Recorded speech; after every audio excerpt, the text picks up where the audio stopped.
Βγαίνω τα μάξι, στον πάρκο πηγαίνω. Μετά με βλέπουν οι μπάτσι, με κοιτάνε οι μπάτσι.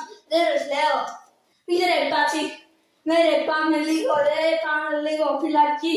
Όχι ρε μπάτσι, ποτέ δεν μένω φυλακή. Σταματάει η μέρα πια, δεν τελειώνει ποτέ. Παίρνω μια Λαμπορκίνη και φεύγω με 300 άλογα. Και δεν με πιάνουν οι μπάτσι, δεν μπορούν να με πιάσουν. Ούτε με μηχανάκια. Εγώ όμως έχω Λαμπορκίνη. Το ξέρω. Το ξέρω πως είμαι κακός άνθρωπος. Αλλά μπορώ να σταματήσω τον καθένα. Το ξέρω πως η ζωή